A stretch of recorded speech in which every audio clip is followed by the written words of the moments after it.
I've wrestled with whether to share this. Even now, typing these words feels like reopening something that never properly healed. But silence has its own weight, and I've carried it long enough. What happened to me began during my sophomore year at a university in the Northeast. I won't say which one, and I won't tell you my real name. What I will tell you is that I was in Kappa, that I majored in English, and that I took my academics with the kind of seriousness that comes from having your entire future mapped out in front of you. Law school, a good firm, a life that made sense. That context matters because it explains why I cared so much about a single literature course, and why I didn't see what was happening until it was far too late. The class was an upper-level seminar on English Romanticism. 25 students, mostly juniors and seniors, all of us crammed into a seminar room that always smelled faintly of old carpet and the previous class's coffee. The professor who officially ran the course was a distant figure, someone who lectured twice a week and then vanished. The real work happened in discussion sections, led by a teaching assistant named Roar. Just Roar. I never learned if it was a first name or a surname, and nobody else seemed to know either. He was in his late 20s, lanky in a way that suggested he'd been taller than everyone else since middle school and had never quite figured out what to do with his limbs. He had the look of someone who'd been in a band once, probably not a successful one, and dressed like he was still trying to convince himself that those days mattered. The class itself was fine, in the way literature classes often are when nobody actually wants to be there. We read Wordsworth and Coleridge and talked about nature and memory and the sublime.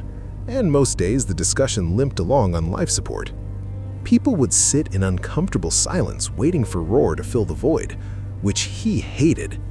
You could see it in the way his jaw tightened, the way his fingers drummed against his thigh.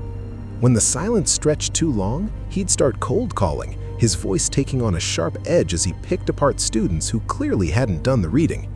It was uncomfortable to watch. There was one student, though, who seemed immune to the awkwardness. His name was Luke. Tall, brown-haired, effortlessly confident in the way that certain young men are when they've never had a reason not to be. He was in one of the better fraternities on campus, the kind where membership carried a certain social weight, and he had a talent for diffusing tension with humor that felt natural rather than forced.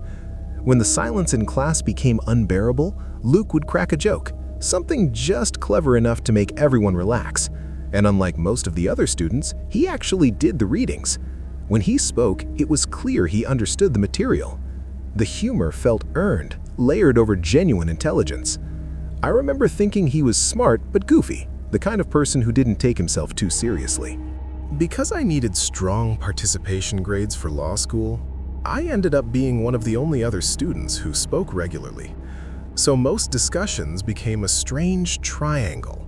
Me, Luke, and maybe 2 or 3 others doing the heavy lifting, while the rest of the class stared at their laptops. Roar seemed to appreciate it. He'd nod when I made a point, sometimes building on my ideas in ways that felt validating, like he was treating me as an intellectual equal rather than just another student. My first essay was on ambiguity in Wordsworth's Tintern Abbey. It wasn't groundbreaking work, but I was proud of it. I'd spent hours tracing the way Wordsworth's speaker seems both certain and uncertain about memory's relationship to the natural world. When I got it back, Roar had filled the margins with comments, not just corrections, but actual engagement with my ideas. He'd written things like, "Exactly. This is the tension the poem never resolves," and "You're pushing at something important here." It felt good. It felt like recognition. After that, things began to shift in ways I didn't immediately recognize. Roar started calling on me more often, asking follow-up questions that extended beyond what I'd actually said, making eye contact that lasted a beat too long. At first, I told myself I was imagining it. Teaching assistants have favorite students. It's normal, even expected. But then the questions started to drift away from the academic. He'd ask what I thought about other classes, what I was doing after graduation, whether I liked living in the sorority house. Nothing overtly inappropriate, but the questions felt like they were probing for something beyond polite interest. I pushed it aside. I had other things to focus on. Around the same time, I started seeing Luke outside of class. Greek life has a way of creating overlap. Our houses had joint mixers, date parties, and there was always some event where the same people ended up in the same rooms. Luke was always there, and we naturally gravitated toward each other. The conversations were easy, he was funny and attentive in a way that felt genuine, and after a few weeks of running into each other, he asked if I wanted to grab dinner. I said yes. We went on 3 dates before we slept together. He was sweet, thoughtful, all the things you hope for when you're 20 and trying to navigate something that might become serious. I wasn't overwhelmed by it, no grand romantic gestures or declarations, but I liked him. It was uncomplicated and mostly pleasant, which felt like enough. One afternoon, walking to my car after class, I saw Luke standing behind the lecture hall with Roar. They were smoking cigarettes and talking like they knew each other, which struck me as odd. I hadn't known Luke smoked. When I asked him about it later, he laughed it off, said he was trying to get on Roar's good side so he could coast through the end of the semester. I told him that was pathetic, and he grinned and said he'd take pathetic over a bad grade any day. It should have bothered me more than it did. A few weeks later, I was lying in Luke's bed after we'd had sex. He'd fallen asleep almost immediately, the way he always did, and I was staring at the ceiling, not quite ready to drift off. His phone was on the nightstand, screen glowing faintly with the YouTube video still playing. I know I shouldn't have looked. I know that. But curiosity has a way of overriding better judgment, especially when you're young and have been conditioned to expect betrayal from the men around you. I picked up the phone. What I found was a folder of photos. Photos of me. Some were normal enough, pictures of me walking across campus, sitting in the library, studying in a coffee shop. But others were different, intimate. Some were photos I'd sent him, the kind you send when you're in a new relationship and want to feel desired. But there were others I didn't recognize, photos I had no memory of taking, angles that suggested I hadn't known I was being photographed, positions that made my stomach turn. I didn't wake him. I just set the phone down and lay back, staring at the ceiling, trying to process what I'd seen. I felt violated, but also strangely numb, like my brain couldn't quite accept what my eyes had just shown it. I didn't sleep that night. I just lay there, listening to Luke breathe, wondering what kind of person I'd let into my life. A week later, after he'd fallen asleep again, I decided to go further. His password wasn't hard to guess, just his birthday, reversed. I went through his messages, his recently deleted photos, everything. And that's when I found it. He'd been sending my photos, those photos, to an unsaved number, regularly, for weeks. Basically the entire time we'd been seeing each other. I felt something break inside me. Not dramatically, not all at once, but like a structural failure deep in the foundation of who I thought I was. I was shaking so hard I could barely hold the phone. I took pictures of everything, screenshots of the messages, the timestamps, the photos he'd sent. Then I started crying, the kind of crying where you can't catch your breath, where your body is trying to expel something that can't be expelled. I woke him up, practically slapped him awake, demanded to know who the number belonged to. He stumbled through some ridiculous explanation about it being his backup phone, how he liked to have copies of things in case he lost his main device. The lie was so transparent it was almost insulting. I left before he could try to convince me to stay. The week that followed was the worst of my life. I won't go into the details, partly because I don't want to relive it, partly because I'm terrified someone will recognize the specifics and figure out who I am. Just know that it destroyed me in ways I'm still trying to repair. The number belonged to Roar. The police got involved. Luke confessed quickly once they started pressing. Roar had been paying him hundreds of dollars, apparently, in exchange for photos of me. The whole arrangement had been going on since the beginning of the semester, possibly longer. I don't know all the details. I didn't want to know. Luke was expelled. Roar was fired. There was jail time, though I don't remember the specifics. Whatever punishment they received felt inadequate, like trying to balance a scale with something immeasurable on one side. That was a year and a half ago. I'm a senior now, almost finished with school, and for a long time I thought I'd moved past it. I'd dealt with it in my own way, through methods I won't discuss here, and I'd convinced myself that chapter of my life was closed. But 3 weeks ago, I started noticing a car. A silver sedan parked outside my sorority house late at night. Not every night, but often enough that I began to pay attention. I've never seen anyone get in or out of it. The windows are too tinted to see inside, but I can feel it there, watching, waiting. I don't know if it's one of them. Logic says it shouldn't be. They shouldn't even know I live here now. I moved into the sorority house well after everything happened, after Luke was gone, after Roar disappeared from my life.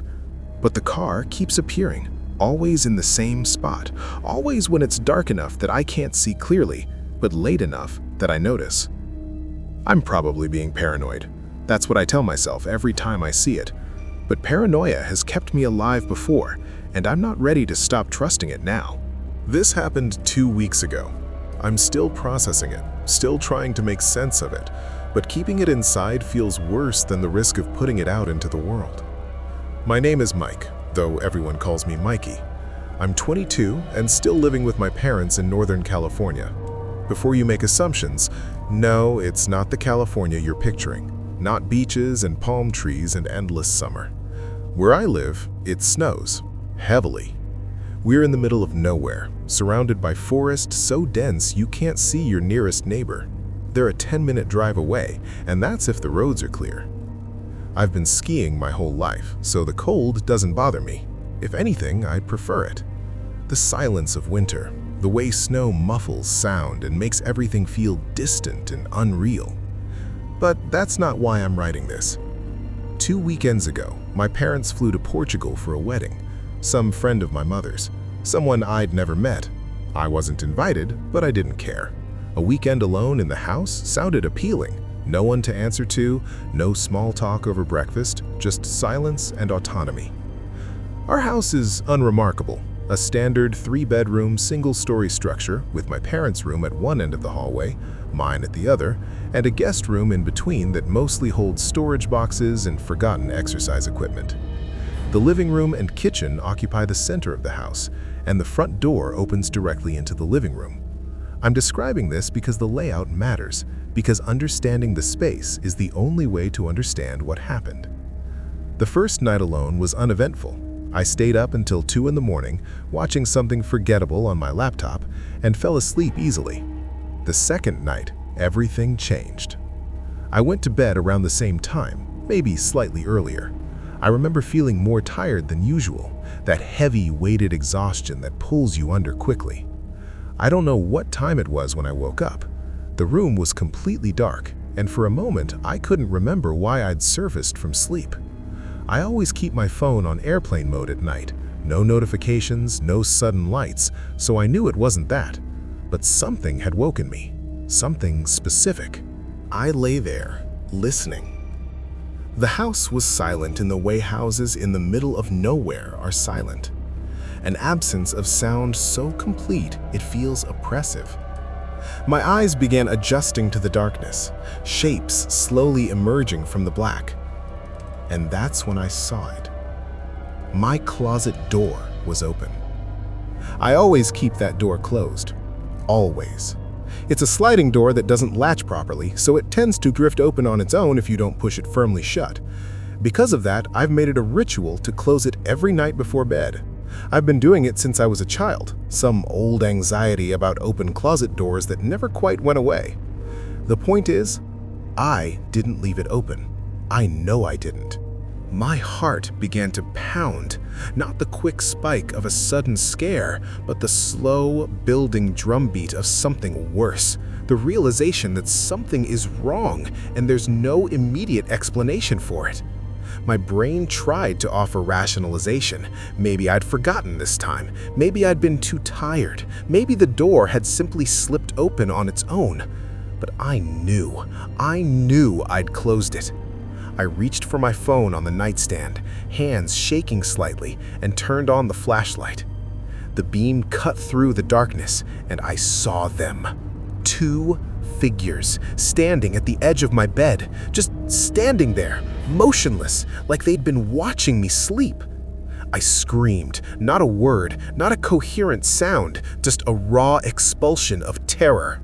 The figures scattered immediately, moving in opposite directions with a speed that seemed impossible, like insects scattering when you turn on a light. They'd been trying to avoid the beam, I realized. They'd been standing there in the dark, and the light had broken whatever spell had kept them frozen. I thrashed the phone around, trying to keep the beam on them, but they were too fast. Something clattered to the floor near the bed. I heard it hit, but didn't process what it was. I was screaming, still screaming, my voice hoarse and animal. The figures bolted for my bedroom door. I heard their footsteps pounding down the hallway, fast and heavy, and before I could think, I was out of bed and chasing them. By the time I reached the hallway, I heard the front door slam. I ran to the living room, but they were gone. The door stood slightly ajar, cold air spilling in from outside. I stood there, barefoot on the cold floor, my breath coming in ragged gasps, my hands still shaking so violently I could barely hold the phone steady. It took me a long time to move. When I finally did, I went back to my room, locked the door, and called 911. My voice sounded strange to my own ears, too high, too fast, like it belonged to someone else. While I waited for the police, I turned on my bedroom light. That's when I looked down at the floor near the edge of my bed and saw what had clattered during the chaos. It was one of my mother's kitchen knives, a large one, the kind she uses for cutting meat. I nearly vomited. The implication was immediate and unavoidable. Those people had been standing over me with a knife while I slept. If I hadn't woken up when I did, if whatever internal alarm had gone off in my subconscious had failed, I wouldn't have woken up at all. The police arrived 20 minutes later. They searched the property thoroughly, checked the perimeter, looked through the forest surrounding the house. They found nothing. No footprints in the snow that had fallen earlier that week, no signs of forced entry, no evidence anyone had been there at all. One officer asked me a series of questions, his tone professional but slightly skeptical. Had I remembered to lock the front door? I told him yes, I always locked it. He suggested, gently, that perhaps I'd forgotten this time. After all, every other door and window in the house was locked from the inside. The only possible entry point was the front door, which meant I must have left it unlocked. I didn't argue. What would have been the point? But I knew I'd locked that door. I knew it the same way I knew I'd closed the closet. My parents came home the next day, earlier than planned. They were furious, not about the break-in, not about the knife, but about my supposed carelessness. My father lectured me about responsibility and safety. My mother kept asking how I could have been so thoughtless. I stopped trying to defend myself after the first few attempts. It was easier to let them believe I'd made a mistake than to try to convince them of something I couldn't even fully convince myself of. That was 2 weeks ago. I still don't have an explanation. The door is one thing. Maybe I did forget. Maybe exhaustion and routine betrayed me. But the rest of it doesn't make sense. If they were thieves, why come into my room? Why stand over me with a knife? The house wasn't ransacked. Nothing was taken. They could have robbed the place quietly and left without me ever knowing they'd been there. At first, I thought maybe whoever broke in knew my parents were out of the country. Maybe it was someone who'd been watching the house, someone who knew the schedule and timing. But that theory has started to crumble under scrutiny. Standard thieves don't bring kitchen knives into bedrooms. Standard thieves don't stand over sleeping people in the dark. I keep thinking about those figures, the way they moved when the light hit them. Too fast, too coordinated, like they'd been waiting for exactly that moment. I haven't slept well since. Every night I check the closet door 3, 4, 5 times. I lock the front door and then check it again. I lie awake listening to the house settle, trying to distinguish between ordinary sounds and something worse.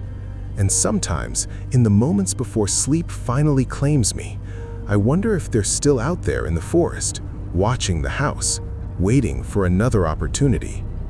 I wonder if next time, I won't wake up in time. My name is Natasha. What I'm about to describe started 3 months ago, right after I broke up with my ex-boyfriend, Tiberius. I'm 23 and I just moved into my first solo apartment after years of living with roommates. It was nothing special, a 1-bedroom in a mid-sized complex in Columbus, Ohio, 2nd floor, facing the back parking lot. The view was utilitarian. Rows of cars, a dumpster enclosure, some scraggly trees marking the edge of the property. But it was mine. I work remotely, so I'm home most of the time, and having my own space felt like reclaiming something I'd lost without realizing it. Privacy, autonomy, the ability to exist without constantly negotiating shared spaces. For the first few weeks, everything was exactly what I'd hoped for. I didn't interact much with the other residents beyond the occasional nod in passing. There was an older woman on the first floor who seemed to be perpetually checking her mail, and a couple across the hall whose arguments I could hear through the walls late at night. That was the extent of my awareness of the people around me. Then I started noticing him. The first time was maybe 3 weeks after I'd moved in. I was coming back from the gym around 8 in the evening, climbing the stairs to my floor, when I passed someone coming down. He was unremarkable, a white man, late 30s or early 40s, average build, wearing a gray hoodie. We did that awkward dance where you both try to move to the same side, then he squeezed past me without saying anything. I didn't think about it. The second time was a few days later. I was in the parking lot, retrieving something from my car, when I saw him standing near the dumpsters. He wasn't doing anything, just standing there, facing away from me. When I looked in his direction, he turned and walked around the side of the building. Again, not inherently strange. People live here. People stand in parking lots. The third time is when my brain started flagging something as wrong. I was working at my desk, which faces the window overlooking the parking lot. It was the middle of a weekday afternoon, and I happened to glance outside during a phone call. There was a navy blue sedan parked below, and someone was sitting in the driver's seat. I couldn't see their face clearly from my angle, but I could tell they were looking up, at the building, at my floor, possibly at my window. I watched for a few seconds, then returned my attention to the call. When I looked again, maybe 10 minutes later, the car was gone. That detail stuck with me in a way the previous encounters hadn't. I started paying more attention, and once I started paying attention, I saw him everywhere.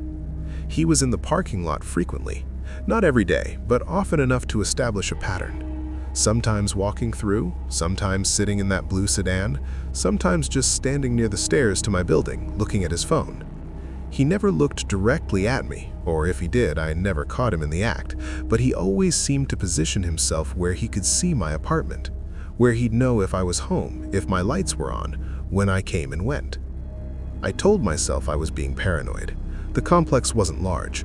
If someone kept similar hours and lived in the same building, of course I'd see them regularly. It was probability, not conspiracy.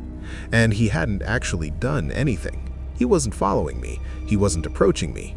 He was just there. But then something happened that I couldn't explain away. I have a routine. I go to the same gym at the same time most days, and I stop at a specific Chipotle on the way back twice a week. It's about 15 minutes from my apartment, in a completely different part of town, not near anything else, not on a route you'd take unless you were going there specifically. One evening, I was sitting alone in that Chipotle, eating and scrolling through my phone. I looked up, and there he was, the same man, same gray hoodie, sitting at a table across the restaurant eating a burrito bowl. The feeling that went through me was immediate and physical. My stomach dropped. My hands went cold. There was no reasonable explanation for him to be there. The gym I use is in a different direction entirely. This Chipotle isn't near any major intersections or common destinations. You don't end up there by accident. I tried to rationalize it. Chipotle is a chain. Lots of people eat there. Maybe he lived nearby. Maybe this was his regular spot too. But he was looking at me. Not obviously. He'd look down at his food, then glance up, then look down again, but I could feel it. The weight of his attention was tangible. When I stood to leave, I saw him start gathering his things. I walked to my car quickly, not quite running, but moving with purpose. I got in, locked the doors, and sat there for a moment, trying to steady my breathing.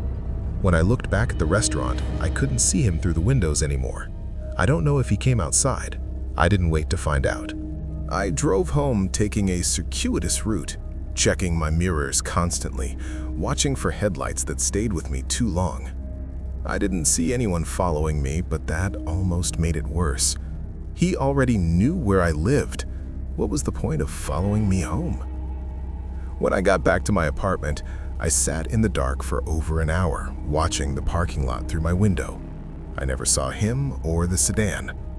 Eventually, I convinced myself I'd overreacted and went to bed. The next morning, I looked out the window like I'd been doing every morning since this started. The sedan was there. Someone was sitting in it. I called the police. I felt absurd doing it. What was I going to say? There's a man I keep seeing around and it makes me uncomfortable. But I called anyway and tried to explain. The officer was polite but clearly skeptical. He said they could send someone to check the parking lot, but unless the person was doing something illegal, there wasn't much they could do. He suggested I document things, write down dates and times, take photos if possible, and call back if anything escalated. By the time a patrol car showed up 45 minutes later, the sedan was gone. The officer walked around the complex, knocked on a few doors, and told me what I'd expected. No sign of anyone suspicious, no complaints from other residents. He gave me his card and told me to call if anything else happened. Nothing did. For about a week, everything was quiet. I started to relax, started to think maybe the police visit had scared him off, or maybe I really had been imagining patterns where none existed. Then, I found the note.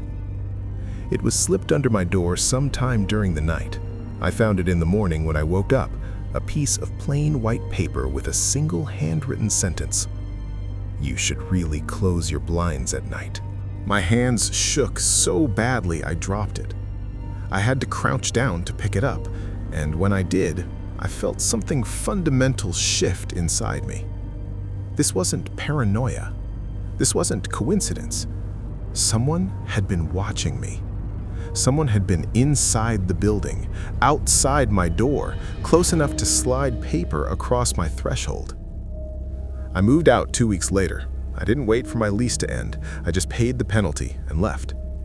I moved back in with my parents, telling myself it was temporary, that I'd find another apartment once things settled down. I thought it was over. But if it was over, I wouldn't be writing this. About a month after moving back home, I was driving back from the gym, a different gym, one near my parents' house, when I saw it. A navy blue sedan, parked on a side street maybe 2 blocks from my parents' neighborhood. I recognized it immediately. The same car. I knew it was the same car the way you know your own reflection, with absolute certainty that transcends logical explanation. I drove the rest of the way home too fast, checking my mirrors, watching for headlights. I didn't see anyone following me, but that was worse somehow. Because if it was him, and I know it was him, then he didn't need to follow me. He already knew where I was going. I told my parents as soon as I got inside. My father said he'd keep an eye out. My mother started checking all the locks twice before bed. They've been watching the street more carefully since then. My father mentioned getting a camera for the front porch. It's been 2 weeks since I saw the car. Part of me wants to believe it was a coincidence, that there are lots of navy blue sedans in the world and I'm losing my grip on reality. But I know what I saw. I don't know how he found me. I don't know what he wants. I don't know if he's out there right now, parked somewhere I can't see, watching my parents' house the way he watched my apartment.